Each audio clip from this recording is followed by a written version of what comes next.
Marcus adjusted his seat in the first-class cabin, glancing briefly at the pristine leather headrest in front of him.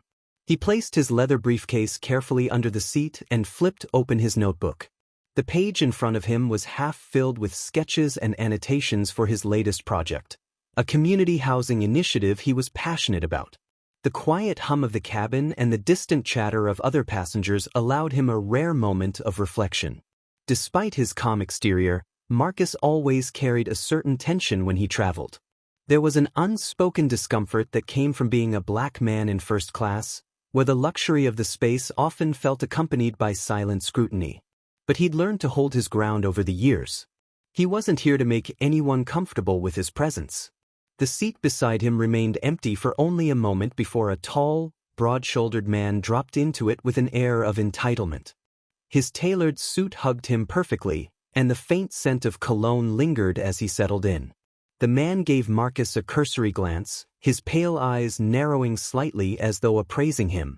The man turned his attention to the flight attendant as she approached. "Coffee, please. And sparkling water," he said, his voice loud enough to carry over the quiet cabin. Then, as if sharing a private joke with her, he added, "First class really isn't what it used to be. Too accessible these days, wouldn't you say?" Marcus didn't flinch, though his grip on the pen tightened slightly. He had heard comments like this before, thinly veiled criticisms that carried the weight of bias. He forced himself to remain focused on his notes, channeling his frustration into the lines he was sketching. "Mr. Carter, welcome aboard," the flight attendant said with a warm smile, turning her attention to Marcus. "It's always a pleasure to see you." "Thank you, Linda," Marcus replied, his voice steady and calm. He didn't miss the way her eyes briefly flicked to his notebook, a subtle acknowledgement of the projects she had heard him speak about on previous flights. The man beside him shifted uncomfortably. "Linda," he said, raising a brow. "And how do you know Mr. Carter?" She hesitated, then smiled politely. "Mr. Carter is one of our frequent passengers.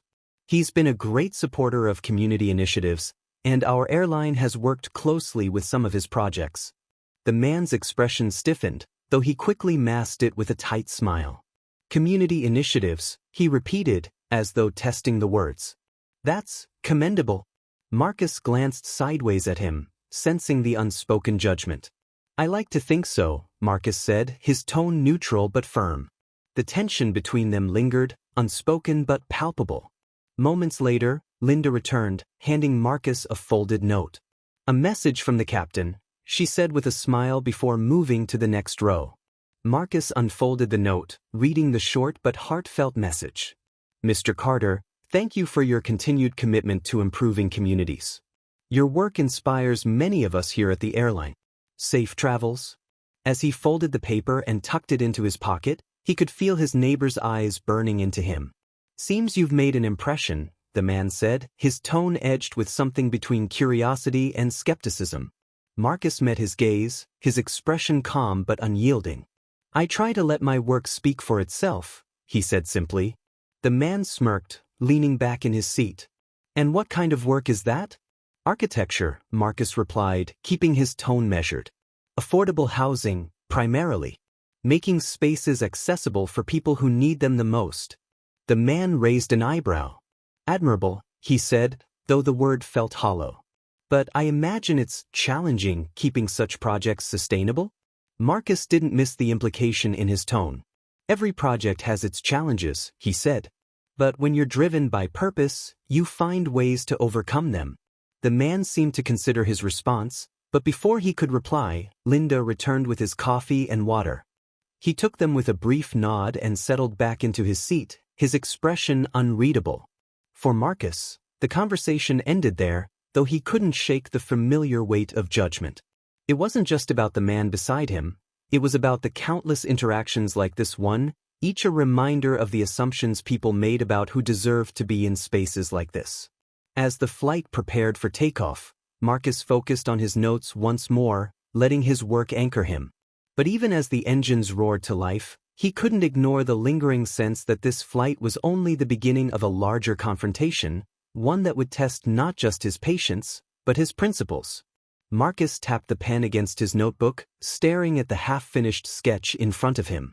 He tried to block out the hum of the cabin and the presence of the man beside him, but his focus wavered. The faint smell of antiseptics suddenly filled his memory, pulling him back to the hospital room where he'd last seen his sister. The beeping of monitors, the soft hum of a nurse's hurried steps, it all came rushing back. His chest tightened, and he gripped the pen harder. The sterile surroundings of that hospital had been a stark contrast to Jasmine's vibrant life. She'd been denied care over an administrative technicality, one Marcus knew was rooted in systemic bias. She had always been his anchor, cheering him on through school, supporting his dreams. Her death had left a void and a purpose. He closed his eyes for a brief moment, exhaling deeply, pulling himself back to the present. A voice interrupted his thoughts. "So, Mr. Carter," his neighbor drawled, his tone dripping with casual disdain, "do you always travel first class? Or is this a special occasion?" Marcus didn't immediately respond, letting the question hang in the air. He had encountered this kind of veiled hostility before. There was no question what the man really meant. "You don't belong here." "I travel often for work," Marcus said evenly, not looking up. "Must be nice," the man said with a thin smile. "Not many can afford this kind of comfort these days." Marcus didn't bite. He continued to jot notes in his margins, though his grip on the pen tightened. Linda, the flight attendant, approached their row, her friendly demeanor immediately lifting the atmosphere.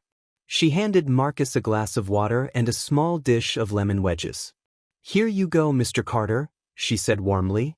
"I added the lemon, just as you like it." Marcus gave her a grateful nod. "Thank you, Linda." A muscle twitched in the man's jaw as he watched the interaction. "Quite the VIP treatment," he muttered, his voice low but loud enough for Marcus to hear. "Some of us make an impression through our actions, not our words," Marcus replied, his tone calm but firm, finally meeting the man's gaze. The tension between them was palpable, drawing the attention of a few nearby passengers. One woman across the aisle glanced over, her eyes darting nervously between Marcus and his neighbor. A man 2 rows up craned his neck slightly, as though anticipating some kind of spectacle. The man smirked, leaning back in his seat. "Actions, huh? I suppose we all play our roles in the system. Some of us build it, others benefit from it." The words hung in the air like a challenge.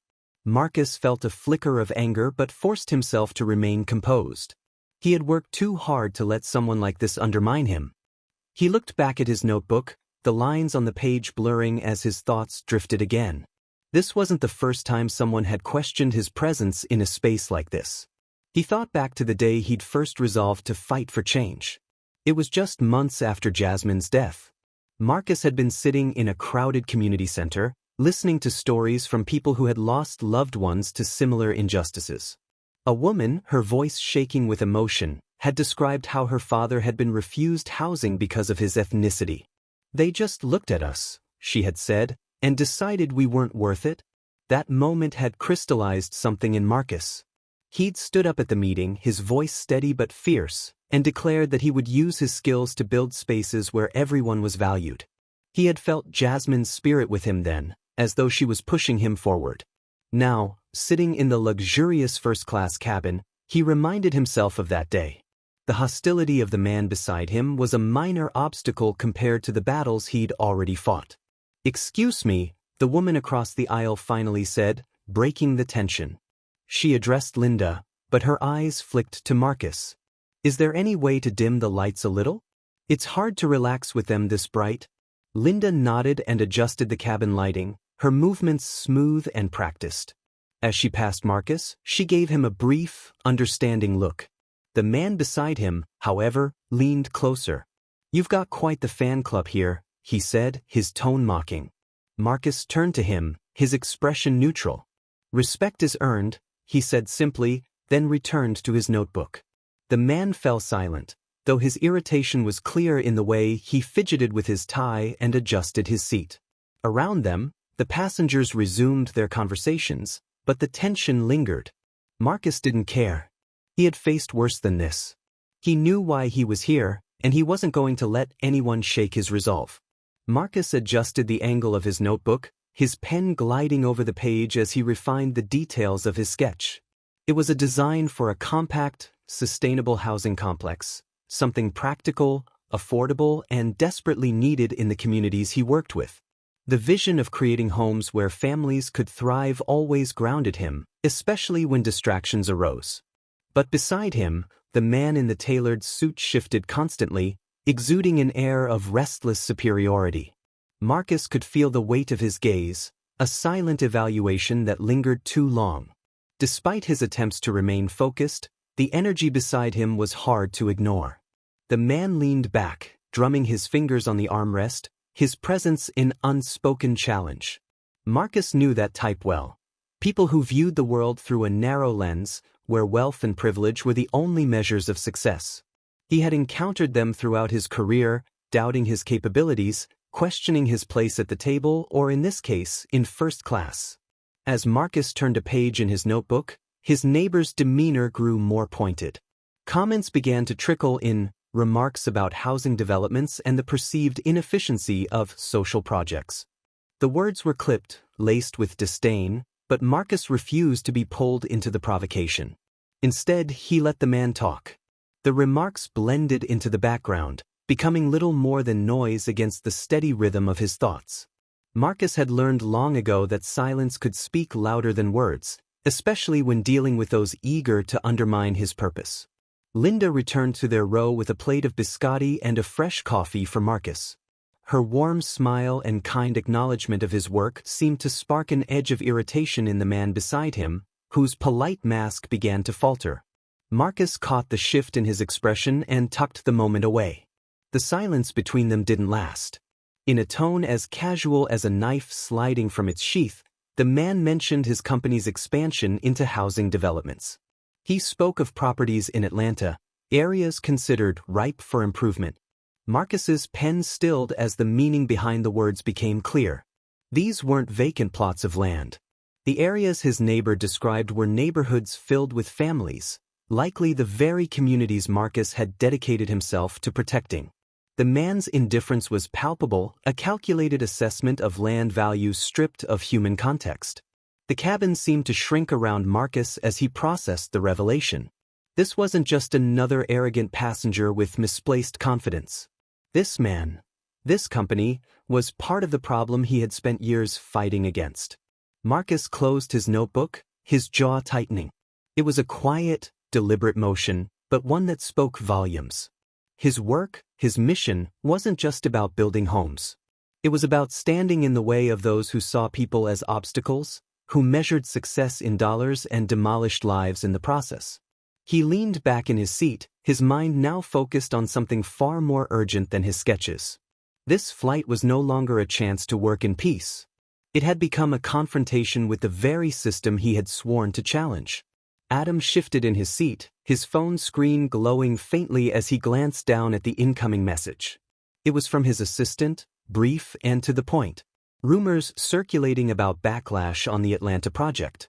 One of your competitors is stirring trouble, potential involvement from that architect you mentioned. He gritted his teeth, a sharp pang of irritation coursing through him. The project was critical to his firm's expansion plans, a lucrative endeavor that promised to solidify his reputation as an industry leader.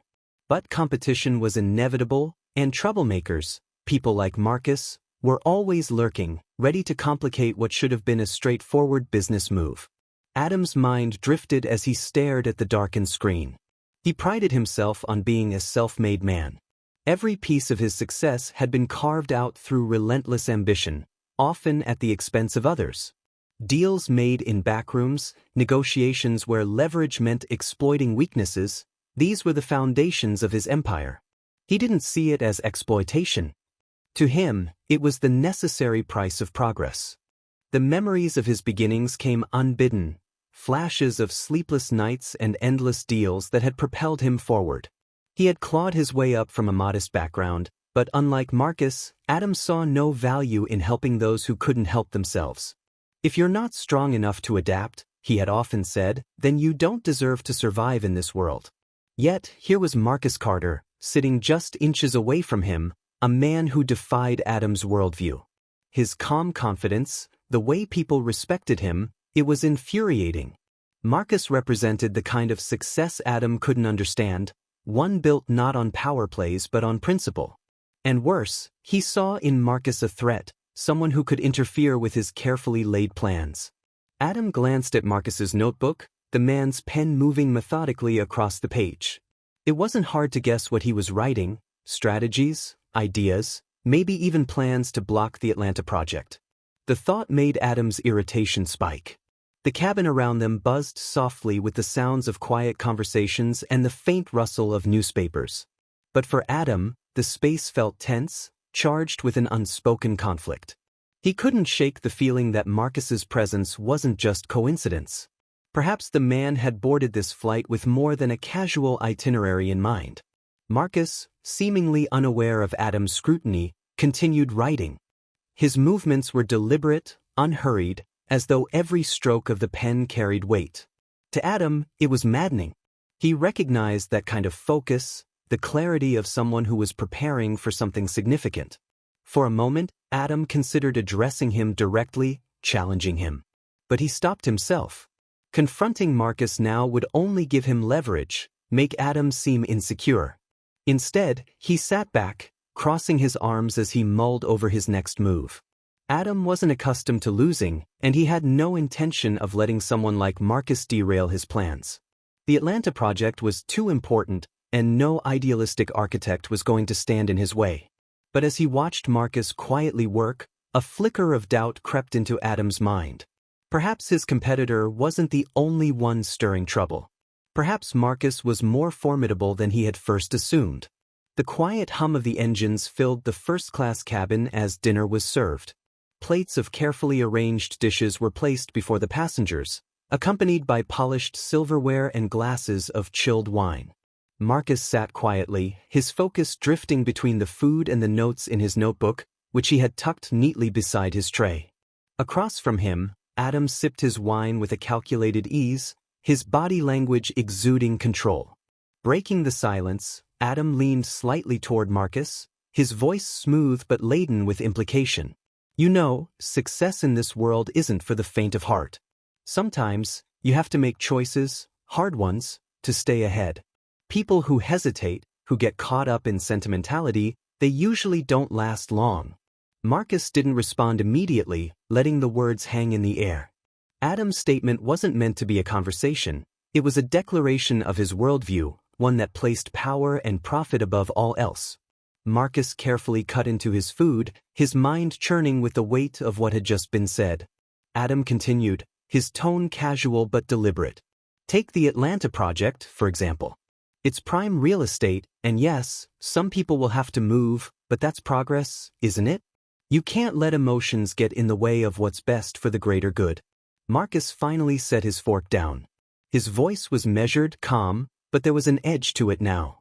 The greater good, as you call it, often comes at the expense of those who can't defend themselves. People who are already struggling. Progress doesn't have to mean displacement or destruction. Adam raised an eyebrow, his expression a mixture of curiosity and dismissal. I suppose we see things differently, he said, swirling his wine in the glass. But you can't argue with results? Marcus met his gaze, and for the first time, he allowed the tension he felt to surface. Results, he said quietly, don't erase the cost. I lost my sister to a system that decided her life wasn't worth saving. A preventable condition. She was turned away, not because of money, but because of what she looked like and where she came from. The words hung heavily in the air, silencing even the faint murmur of nearby conversations. Marcus's voice remained steady, but his grip on the edge of the table betrayed the emotion he held back. I've seen what happens when people like you prioritize results over humanity. And I've spent every day since trying to make sure no one else has to go through that. Adam shifted in his seat, clearly uncomfortable, but his pride wouldn't allow him to back down completely. That's unfortunate, he said, his tone stiff. But you can't blame an entire system for one isolated incident. We have to move forward. Marcus leaned back, exhaling slowly. He recognized the futility in arguing further. Men like Adam didn't change their perspectives easily, if at all. Still, he knew his words had landed, even if Adam wouldn't admit it. The tension was interrupted as Linda approached their row, holding a small envelope. She placed it in front of Marcus with a warm smile. "A note from the captain, Mr. Carter," she said softly before stepping away. Marcus opened the envelope, revealing a handwritten message. "Mr. Carter, your work continues to inspire many of us. Thank you for your commitment to creating a better world. Safe travels." Marcus folded the note and tucked it into his pocket without a word. But across the table, Adam's expression shifted. His eyes narrowed slightly, his irritation and confusion visible as he processed what he had just witnessed. The man he had tried to diminish throughout the flight was clearly someone of far greater significance than he had assumed. For the rest of the meal, Adam remained quiet, though his posture betrayed his growing unease. He had underestimated Marcus, and now he knew it. Marcus leaned back in his seat, reviewing notes he had scribbled earlier. The tension from his confrontation with Adam still clung to him, weighing heavily on his thoughts. He tried to refocus on the sketches tucked into his folder, hoping the methodical details of architectural lines would offer some sense of calm. Yet, a sudden vibration and low murmur drew his attention to the seat beside him. Adam was hunched over, phone pressed close to his ear, speaking in a muted but urgent tone. Though the words were muffled, certain phrases slipped through the narrow space between the seats. References to land acquisitions, outdated zoning laws, and strategic relocations resonated in Marcus's mind like puzzle pieces sliding into place. He recognized addresses that had crossed his desk during his community housing meetings, plots in underserved neighborhoods where families risked losing their homes. A creeping realization hit him: these very areas were tied to the projects he had been championing. Marcus felt his pulse quicken. The conversation on the phone continued, revealing details that hinted at underhanded tactics, misleading paperwork, quiet payoffs, and aggressive legal maneuvers. Something about pushing the timeline forward underscored how little concern existed for those who would be displaced. There was a casual indifference in Adam's instructions, as if the people living on this land were no more than statistics to be cleared away. A powerful resolve stirred within Marcus. He steadied his breathing and slid his phone discreetly to the edge of his lap. Without calling attention to himself, he activated the recording function. This moment felt pivotal, like a narrow window of opportunity to capture evidence that might someday prove essential. He could almost sense Jasmine's memory urging him on, reminding him that silence, in the face of injustice, was never an option. The more Adam disclosed to his assistant, the clearer the entire picture became. It wasn't merely about profits or another construction project. Instead, it reflected a deep-rooted system that thrived on prioritizing wealth over human lives. In that cramped airplane cabin, Marcus found himself listening to the very schemes he had spent years trying to counter. Seconds ticked by as he recorded every carefully chosen word. Eventually, the conversation ended, and Adam lowered his phone, exhaling with an air of self-satisfaction. When Adam lifted his head, he seemed aware of Marcus's attentiveness. Their eyes met for a brief, charged moment.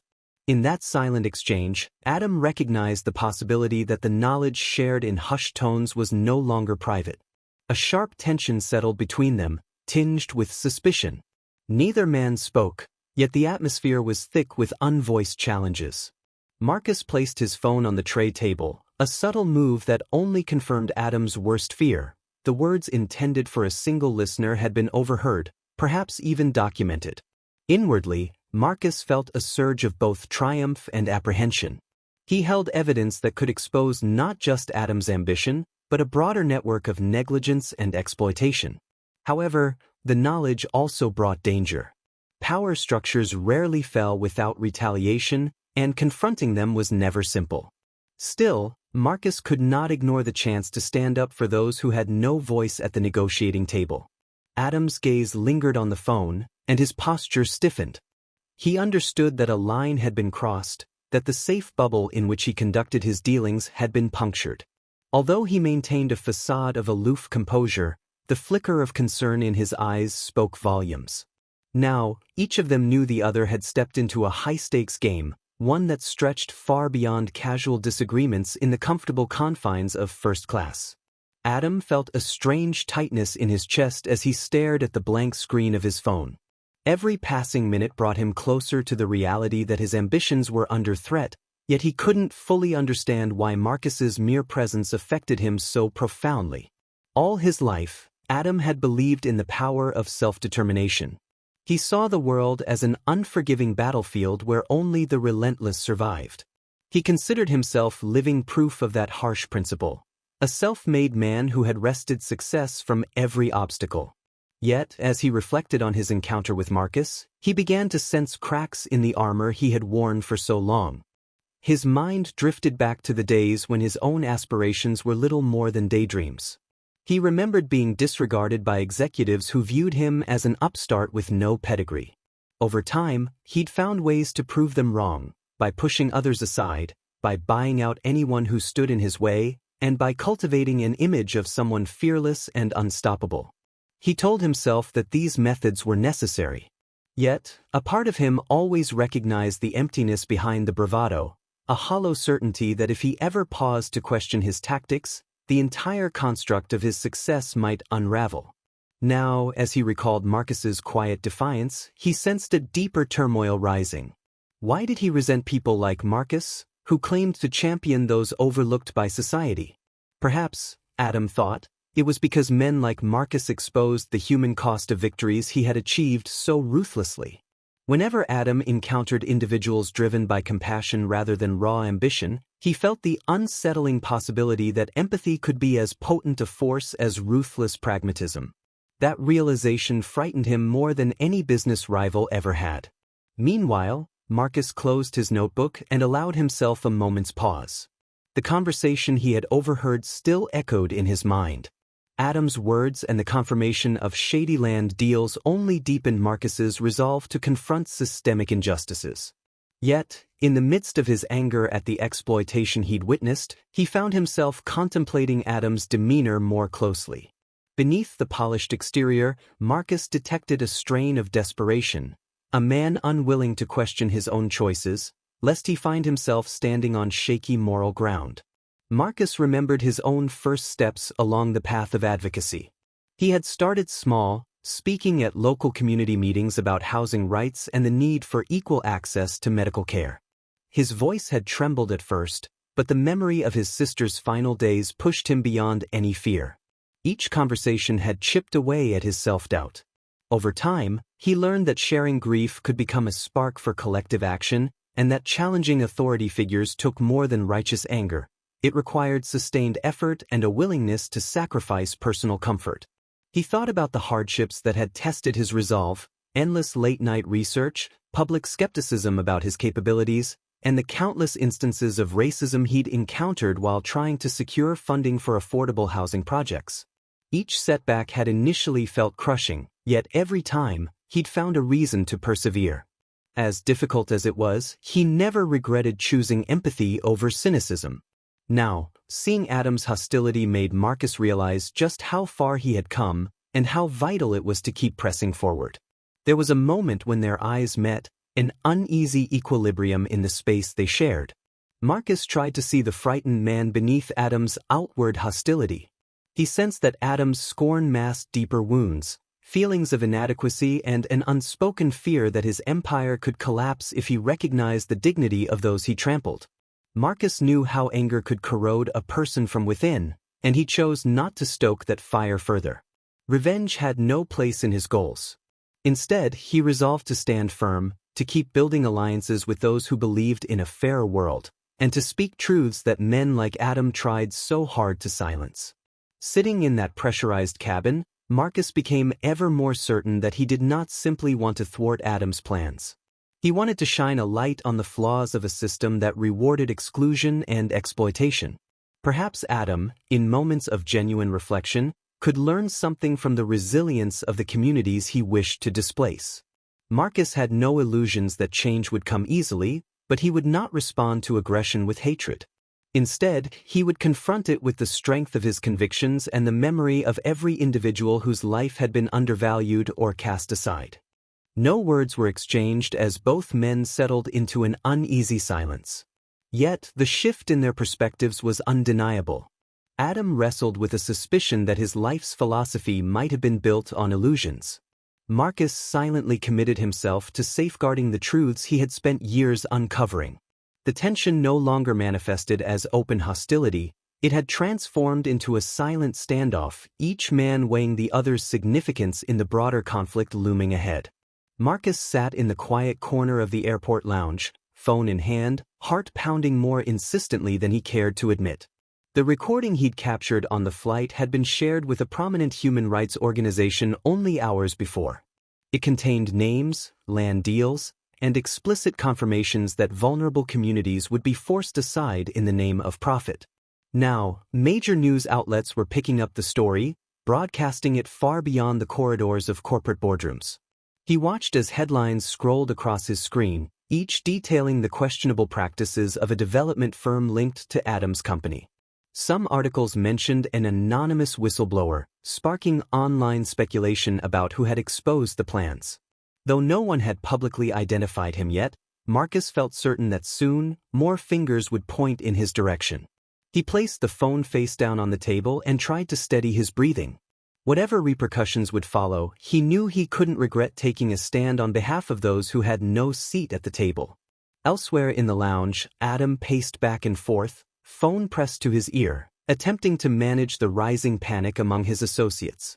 His jaw clenched with each piece of unwelcome news, frozen bank accounts, legal inquiries, and partners fleeing in an effort to salvage their own reputations. Every time he paused to read the latest development, he grew more certain that Marcus was the cause. The initial suspicion he'd harbored on the plane, the subtle glances Marcus had cast while discreetly operating his phone, now sharpened into conviction. He spotted Marcus near a window, sitting still while scanning digital reports, and made a beeline toward him. People scattered away from Adam's brisk approach, sensing a confrontation was imminent. Security personnel hovered at the edges of the room, poised to intervene if the tension escalated. The subdued chatter of travelers gave way to hushes as Adam reached Marcus's table. Without waiting for permission, Adam sank into the chair opposite him, eyes blazing with accusation. Though they exchanged few words, the hostility between them was evident. Adam pushed aside pleasantries, letting his anger spill over. "You think you've done something noble," he said in a hushed voice that still carried enough force to make nearby spectators shift uncomfortably. "But you've targeted innocent people. You have no idea how far this goes." Marcus pressed his palms against the cool surface of the table, grounding himself. "I have every idea," he answered, allowing only a hint of emotion to color his measured tone. "The families you displace aren't invisible. They deserve protection, even if it inconveniences you." Adam's nostrils flared and he leaned in. "This isn't about me," he growled. "There are forces behind this project you can't imagine. They demand results, and I'm just the conduit. If I hadn't played along, someone else would have done it. Maybe worse." Marcus's gaze didn't waver. He recalled all the times he'd heard similar defenses, each a way to sidestep responsibility. "You still made the choice," he said quietly. "There's always a choice." Adam's composure began to fracture. Irritation contended with something more elusive, perhaps guilt, perhaps desperation. His voice dropped to a strained whisper. "You really think this is just me scheming for personal gain? You have no concept of the pressure I'm under. I had orders from above. People with far more power than I'll ever have made it clear that I needed to push these deals through. If I hadn't, they'd have ruined me. Threatened my family, my entire future. I did what I had to do." For a moment, Marcus saw in Adam's face a flicker of genuine fear, a reminder that each moral compromise had been driven by deeper anxieties. The puzzle of Adam's hostility gained a new dimension, not simply greed but a willingness to do anything to avoid losing what he'd built. It was a twisted reflection of how oppressed communities faced impossible choices every day, only from the opposite side of the social spectrum. Marcus's thoughts turned to the recording, the articles swirling through the media, and the activism groups now armed with undeniable proof. He wondered whether Adam's confession about pressure from above pointed to an even more extensive network of corruption. The notion both alarmed and steeled him. If Adam was just a pawn, there had to be others wielding influence over entire regions, shaping policy, and viewing entire neighborhoods as expendable.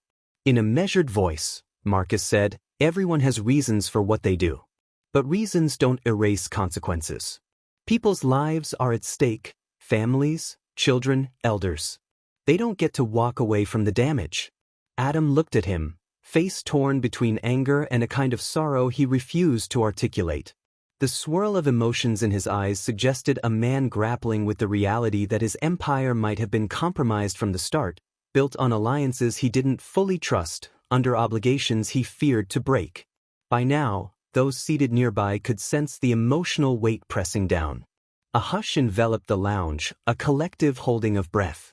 Adam finally stood, hands shaking just enough to betray his veneer of control. "You've sparked a storm, Carter," he muttered. "I hope you're ready for what comes next." Marcus rose to face him. Though his heart pounded, he kept his gaze steady. "I've been ready for this fight my whole life." Neither man spoke further. Adam turned and walked away, tension evident in every step.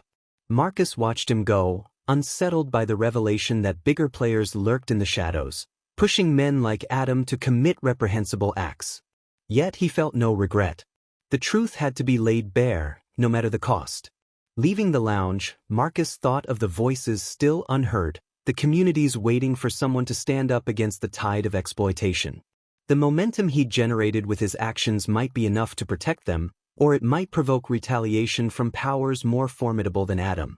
He had committed himself to this path long ago, and he would not falter now. Adam's company unraveled in the face of relentless media scrutiny. Reports detailing unethical land acquisitions and dubious alliances surfaced daily, tarnishing its once formidable reputation. Investors withdrew their support with alarming speed, and the press labeled the organization a toxic emblem of corporate greed. Watching the fallout, Adam felt the slow churning of guilt and anger in equal measure. He understood that no matter what external pressures had guided him, he had actively chosen to pursue profit at the expense of people's lives. This was not mere happenstance. It was the consequence of decisions he had rationalized for far too long.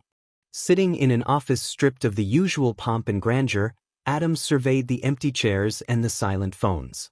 Key personnel had either resigned or distanced themselves, hoping to salvage their own standing in the business world. Private memos and leaked emails confirmed that many had whispered concerns, yet Adam had pushed forward. Now, the hush that settled over each deserted corridor reminded him how stark isolation felt when one's empire stood on a crumbling foundation. He reviewed the headlines that accused him of exploiting disadvantaged neighborhoods. Each article felt like a fresh indictment of the aggressive expansion strategy he once believed was necessary. Anger rose whenever he thought about how the scandal had erupted, but his old excuses and rationalizations no longer soothed him. This entire downfall could be traced back to his own willingness to disregard human cost in the name of ambition. Deeper reflection, though unsettling, forced him to see that his ruin was self-inflicted. Meanwhile, Marcus experienced a different kind of upheaval. Having handed over evidence that exposed Adam's company, he became a prime target for those still profiting from the corrupt system. Anonymous messages flooded his inbox, ranging from vague warnings to outright threats. On social media, conspiracies flourished, painting him as a meddler who endangered local economies. Some labeled him a troublemaker, accusing him of orchestrating chaos for personal glory. Others hailed him as a hero for revealing what many had suspected but were too fearful to confirm. The storm of publicity tested Marcus's resolve in ways he hadn't anticipated. He remembered the early days when he spoke passionately at community meetings, fueled by the grief of losing his sister, Jasmine. Back then, his determination to protect those with no voice had outweighed his anxiety about potential backlash. Now, that same determination compelled him to move forward despite the mounting strain. With each menacing voicemail and each message urging him to stay silent, he reaffirmed that his fight was far from over. His partners and friends expressed concern for his well-being. They saw the toll that constant scrutiny and personal attacks took on him. Yet, Marcus never doubted his course of action, reminding himself that injustice thrived when people chose safety over truth. Quiet evenings provided opportunities for him to recall the unwavering support Jasmine once offered, as though her voice resonated in his mind, urging him never to abandon his principles. This sense of connection fueled him, reinforcing that no threat could extinguish the ideals he had promised to defend. Work on new housing initiatives continued, albeit under tighter security. Extra precautions became necessary when traveling, and his discussions with community leaders took place in more discreet venues. At times, the pressure felt suffocating. Marcus found himself staring at architectural plans for hours, struggling to imagine a future free from intimidation. Still, the moment he set foot in a neglected neighborhood or saw families who could benefit from the proposed homes, a renewed sense of purpose lifted his spirits. Adam, grappling with the consequences of his defeat, scrolled through one after another of the grim financial forecasts his accountants prepared. He studied them with a detachment that bordered on numbness. The outflow of resources, lawsuits, and shattered alliances seemed unending.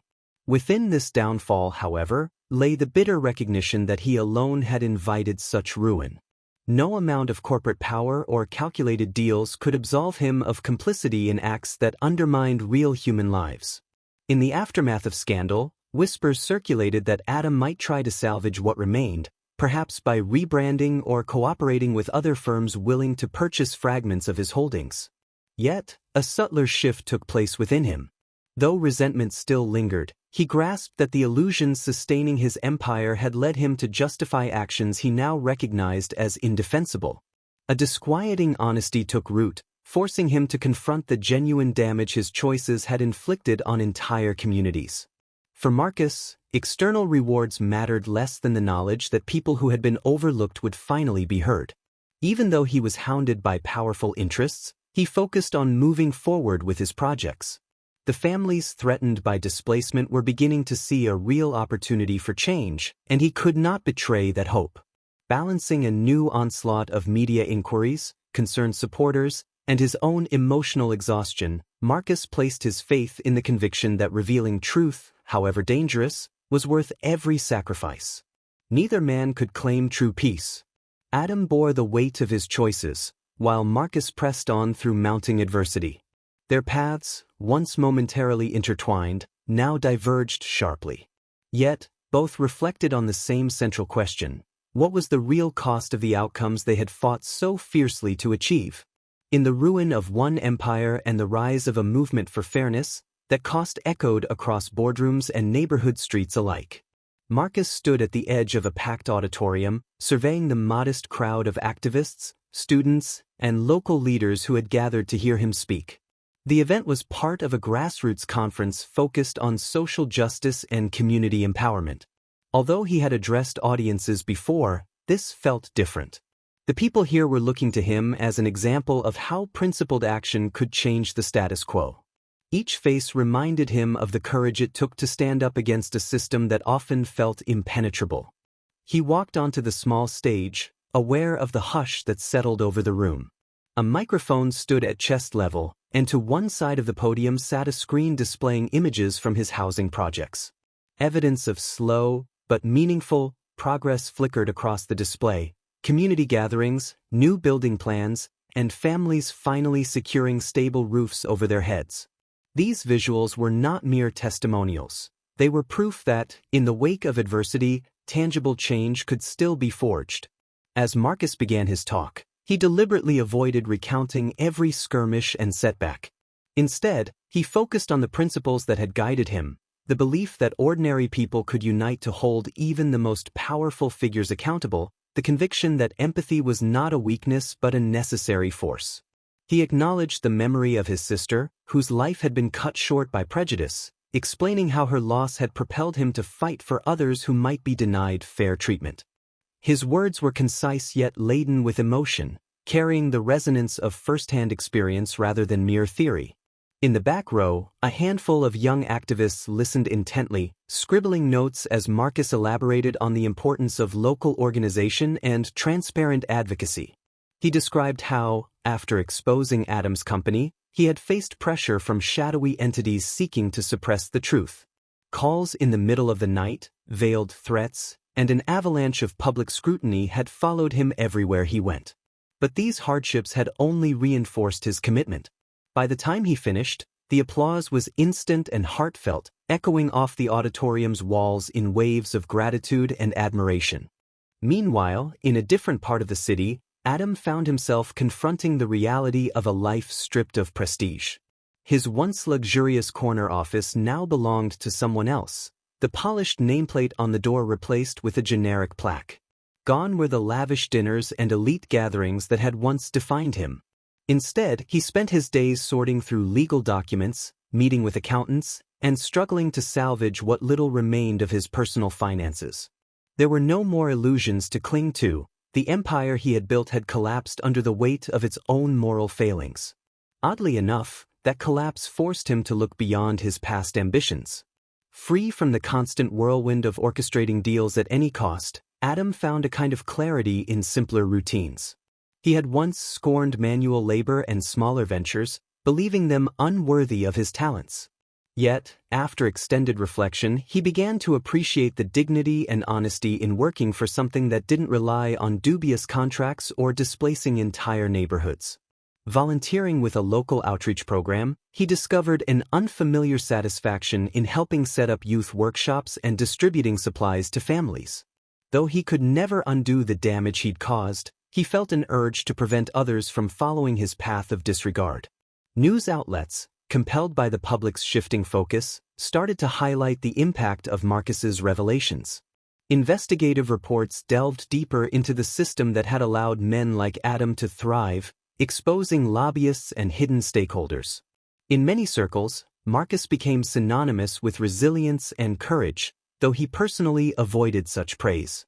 For him, the real victory lay in the incremental changes: neighborhoods that were no longer at risk of demolition, residents who now had legal representation, and the spark of inspiration he saw in every student or activist who learned from his efforts. One bright afternoon, an official ceremony was held to honor several individuals who had contributed to social progress in the city. Marcus attended reluctantly, seeing it as yet another public affair. Still, he agreed to show up out of respect for the community leaders who had pushed for real reform long before he had stepped into the spotlight. Standing on a makeshift stage, he accepted a plaque recognizing outstanding service in community advocacy. Cameras flashed, and the audience broke into applause, but Marcus felt a mixture of pride and humility. This recognition was not just for him. It was a tribute to all who believed in uplifting the vulnerable. When the formalities ended, a young organizer approached him, eyes alight with admiration. She thanked him for showing that integrity could win against more powerful interests. Marcus smiled, recalling his countless doubts and setbacks, especially the day he made the painful decision to reveal the truth about Adam's company. In that moment, he realized how crucial it was to convey that real change involved more than a single victory. It demanded perseverance and the resolve to keep fighting, even when success meant carrying scars. He left the ceremony reminded that, while his work had gained him respect, the true payoff was less visible. It was the sense of purpose he felt each time he witnessed ordinary people reclaiming the spaces they called home. It was the validation that Jasmine's struggle had not been in vain, that her story continued to fuel an unspoken promise, to stand by those who were overlooked, discriminated against, or cast aside. In his final moments at the venue, Marcus paused to watch the crowd mingle. They represented varied backgrounds, races, and experiences, all converging under a single drive: the desire to reshape a flawed world into something more just. A calm certainty settled over him. He had exposed wrongdoing at great personal cost, and now he saw a renewed generation of advocates ready to push forward. Stepping outside into the open air, Marcus understood that recognition, while welcome, was never the ultimate goal. What truly mattered was how his actions might ripple outward, inspiring others to confront injustice wherever it appeared. Indeed, that was the real triumph, knowing that by choosing to fight for fairness, he had not only saved countless families but also proven to himself and to any who would listen that standing up for justice held the power to transform both individuals and entire communities.